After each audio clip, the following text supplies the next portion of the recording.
You're randomly thinking of one card in a loud, clear voice. Say what the card was. 8 of diamonds. 8 of Diamonds? yes! Oh my god.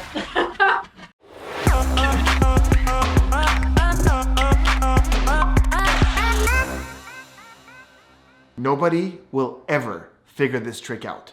I'm totally serious. There's a lot of really great magic out there. You could learn amazing mentalism and magic on YouTube, whether it's on my channel or other channels. You can go to magic shops and buy some really, really amazing stuff as well. But when it comes to pure deception, if you do the trick that we're learning today in this video, nobody will ever know how you did it. The other great thing about this trick is that you can absolutely do it virtually. You could do it live, no problem, but it also works really, really well virtually, and I'm going to tell you all the different ways that you can do this depending on your setting.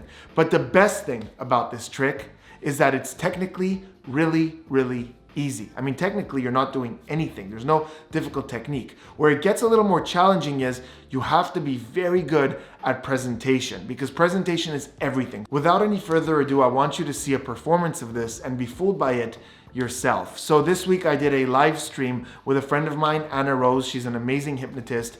And at the end of the stream, I performed it for her. Here is that performance. I'm gonna try something. And Anna Rose, before I do this, let's make something very clear. Nothing's set up. I didn't tell you ahead of time to think of something a specific way, or to have a card in your mind, or to write down something, or to tell me anything. You don't know what's gonna happen. All I've asked you to do is to bring a deck of cards that we can use for this, right? Correct. Okay, so you've got that deck of cards?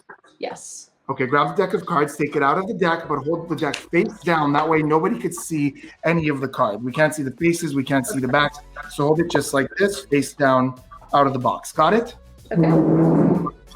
Now, do me a favor. Onto the table, start dealing cards into a pile face down. One card at a time, go ahead. Start dealing them into a pile, exactly like that. But the cards don't have to come from the top. They come from the middle, the bottom, anywhere you want. One at a time, though, and you stop whenever you want. Totally your call. So one card at a time, right onto that pile. Exactly. And when you are done, you stop whenever you're happy. Okay. Perfect.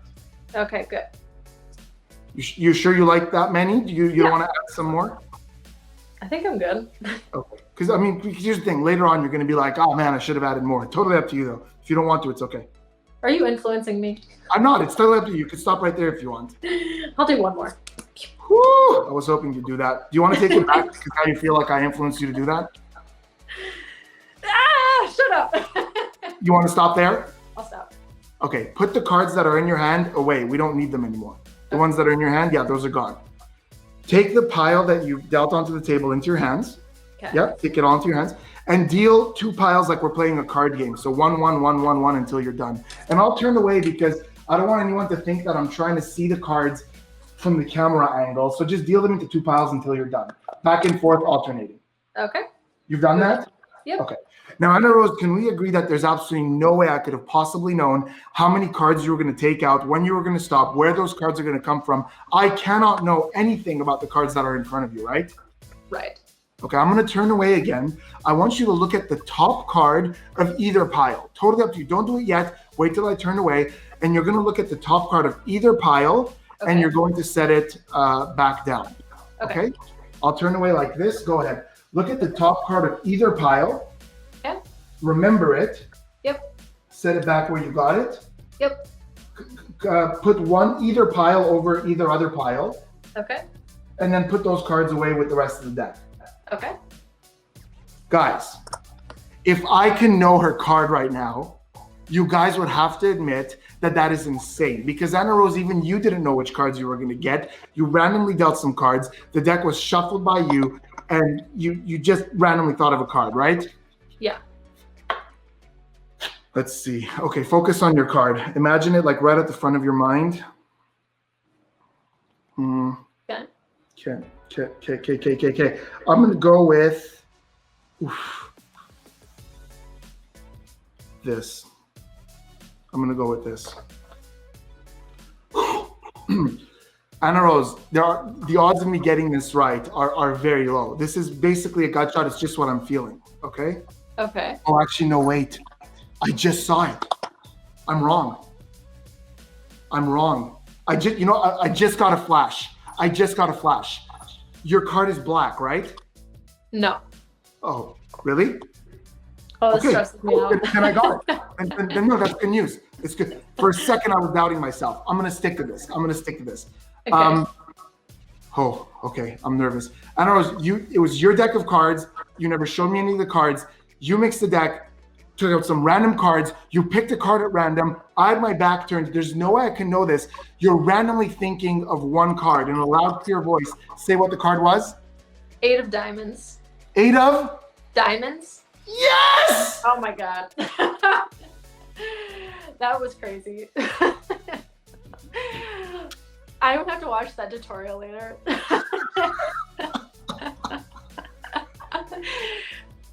Wow. Woo. That was really good.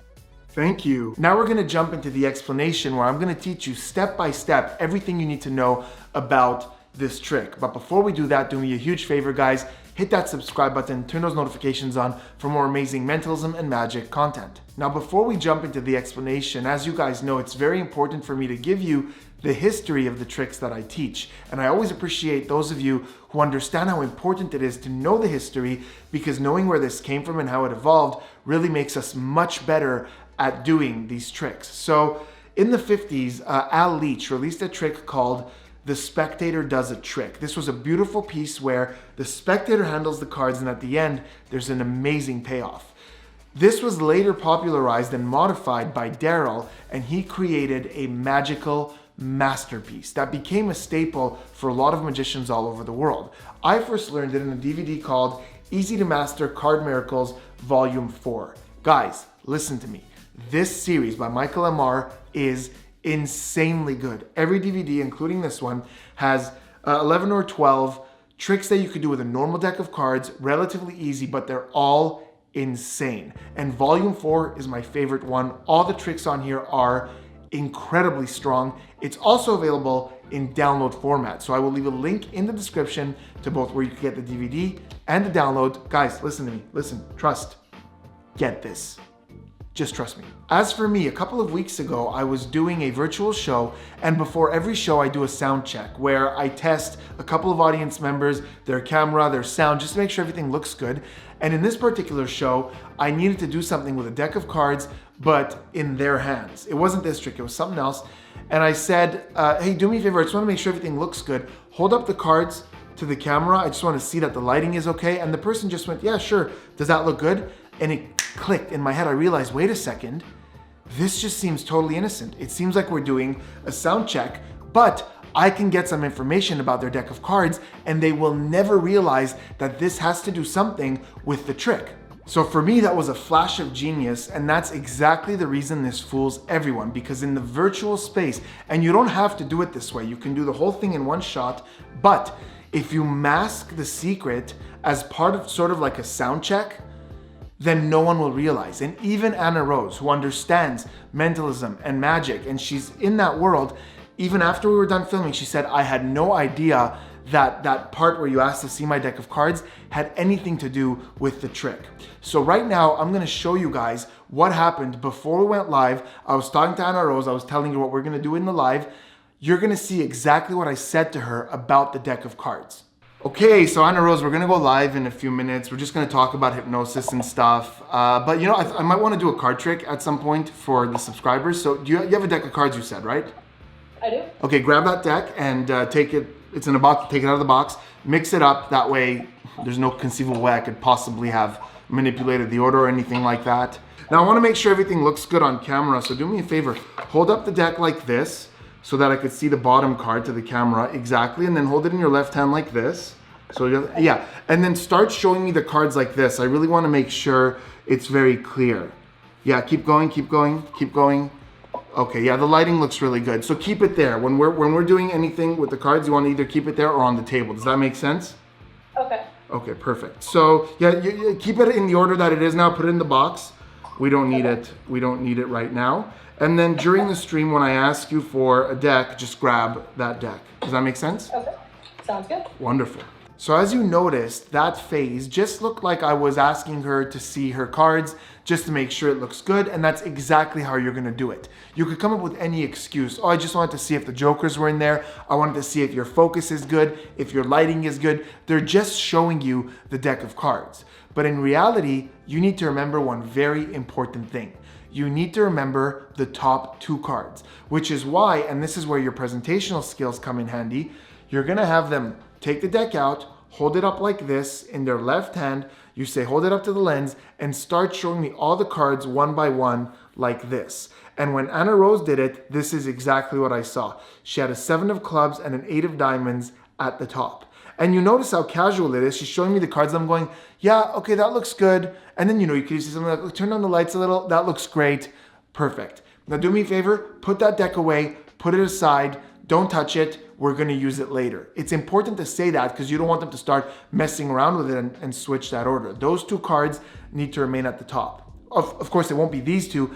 You have to remember what you saw. So either write it down or grab your deck and take them out right away. You don't absolutely have to do this process separately with one spectator before everybody else gets there. It makes the trick a heck of a lot more deceptive, but no one is gonna figure it out even if they see that process because they don't know what you're looking for. It just looks like you're looking at the deck to make sure everything's cool. I've done this live. I did that in front of everyone. Everyone knew I did that and they were still extremely fooled. In fact, Anna Rose was fooled even if she knows we did that. If you're doing the trick live, then quite simply, all you have to do is take a deck of cards or take your own deck of cards, give it to them, have them shuffle it, and when you take it back, just say, oh, I want to make sure the jokers aren't here, and that's it. You just look at the 2 top cards. Basically, whatever you do, before you start this trick, you need to know what the 2 top cards are. In this case, 7 of clubs and 8 of diamonds. Great, so now all you know about their deck of cards is that the 2 top cards are the 8 of diamonds and the 7 of clubs. So when it's time to do the trick, you're gonna tell them, hey, do you have a deck of cards? You said you had a deck of cards. Grab your deck of cards, we're gonna try something. Now don't have them open the box yet because you had them put it in a box. Because if they open it, their hands might wanna fiddle, they might start shuffling it and everything is ruined. So have them hold on to the box and just say something like, by the way, nothing is discussed. You don't know what's gonna happen. I didn't ask you to think of a card, nothing like that. All those statements are true. You have them take the cards out and you say, I want you to start dealing them into a pile on the table one at a time. Now, notice the way I talk. I don't stop there. I keep talking. This is again the reason you need good presentation, because if you say, put them one at a time and then you stop and then you keep going, it's weaker. Basically, it has to look like this. I want you to start dealing cards one at a time from the top of the deck into a pile on the table. Go ahead and start one at a time, one on top of the other, face down. And by the way, you could take the cards from the middle, the bottom, wherever you want. Notice how I waited for her to drop at least 2 cards before I said that part. But it can't seem like you're waiting. So don't do this. Don't say, okay, I want you to start dealing cards on the table one at a time. Oh, and by the way, you don't want it to be that way. Make it seem like it's one fluid thought. They do that, they do that, they do that, now they stop. This is really deceptive. Even if they know you saw the cards, to them, that looks like they just chose a bunch of random cards and it's really, really strong. Now, I like to play with them a little bit psychologically. I like to say things like, are you sure you want to add some more? Because you're going to say to yourself later, I should have added 2 more. And you saw how that plays. They usually laugh. They go, you're messing with my head. So they might take one back. They might, add 2, whatever. Doesn't matter. Now you very clearly tell them to put the cards that are in their hands away. You're not going to need those. So they put those away. Now they're left with this. So even if that looks really random, the 2 cards that were at the top are now at the bottom. We're going to bring them back to the top by having them deal this into 2 piles. So you say, grab that pack and deal it into 2 piles. And they do that. And you could turn away once you've made sure that they started doing this the right way. So now they're here. Now, I don't know where the 7 of clubs and the 8 of diamonds is because I've turned my back. Furthermore, when they're going to look at one, I'm going to turn my back again. So I don't know which one they're going to look at. But I'm going to tell you exactly what you're going to do with that. So now I know she's thinking of either the 8 of diamonds or the 7 of clubs, but I have no way of knowing which one. Now, for all the professional magicians who are watching this, if you're familiar with Dr. Himber or Colonel Zeefold, there's a really great way to use their work here so that you will immediately nail exactly what the card is without the chance of failure. But if you guys want to do this straight up with nothing but a deck of cards, here's the way I do it. And this is a really cool process that I came up with that looks like I'm going to nail the card. On my side of the screen, I'm going to go through the cards and I'm going to get the 8 of diamonds, one of the two. So, by the way, after Anna Rose showed me her deck of cards, I grabbed the 8 of diamonds and 7 of clubs and I put them right at the top. That way I wouldn't forget them. So I go through like this, then I drop it off screen and I take the 8 of diamonds like this. And I go, I believe this is your card. I'm confident that's your card. Then I stop and I look at her like, oh no, wait a second. No, wait a second. I just saw something else. I'm getting something else now. I think I messed this up. And by the way, this is very normal for mentalists and psychics. It makes it more believable because you're not sure, you're seeing things, it's through a screen. So I go, no, I'm not sure. Hold on, let me ask you this. And I name something about that card that isn't true about this card. And we'll go into more detail about that. But for right now, this is red, that's black. So I say this, I go, you're thinking of a black card, aren't you? And look at what's gonna happen here. If she says no, I go, oh great, then I'm really glad I went with this one. So it's almost like I was just making sure. It's not a fail. It's very psychic-y to do that kind of thing. And besides, in a moment, I'm gonna show this card and her brain is gonna stop. But what if she says yes? I was thinking of a black card. Here's what I would say. I would go, this is the one. Oh no, wait, I just saw something. Yeah, you're thinking of a black card, aren't you? She goes, yes. I go, I thought so. I'm so glad I got that flash. Here we go. Okay, I'm gonna go with this. So now I change it based on this vision that I had. So now there's only one question left to answer. What if their top cards aren't red and black? Well, any two cards have something that distinguishes them. Maybe one is even, one is odd. Maybe one is a court card like a Jack, Queen, King, the other one is not. Maybe one's a diamond and the other one is a spade. Whatever makes them different, that's what you're gonna do. So let's see here. I'll shuffle my cards, for example, and I'll show you randomly the two top ones. So, okay, that's red and black. We'll keep going. Okay, both of these are red, right? A 5 and a 2. So in this case, if these were the two cards, I would do the same thing, but I would take the 2 and I would say, okay, this is your card. Oh no, wait a second. Oh, wait a second. I just got a glimpse of something. You're thinking of an odd card, aren't you? And because the 5 would be the odd one. So if they say, no, I'm not, I go, oh great, I'm glad I went for this one then. And if they say yes, I go, oh, I thought so. You know what, I almost messed this up. And I just grab the 5. There it was, guys. I hope you guys enjoyed that. And I know that if you just practice that presentation, get confident with it, you are going to crush with this. Let me know in the comments what you thought of this and how you see yourself using it. Do you think that you will do that first part separately to really leave your audience clueless? Or do you think that you'll just do the whole thing in one shot because there's no way anyone's gonna figure out that while they're showing you the deck, you're getting that information? I'd love to know from you guys how you intend on doing this. By the way, check the comments for my pro tips because I have a lot of additional thoughts on this that I'm gonna share with you guys in the comments. Hope you guys enjoyed it. I will see you on the next one.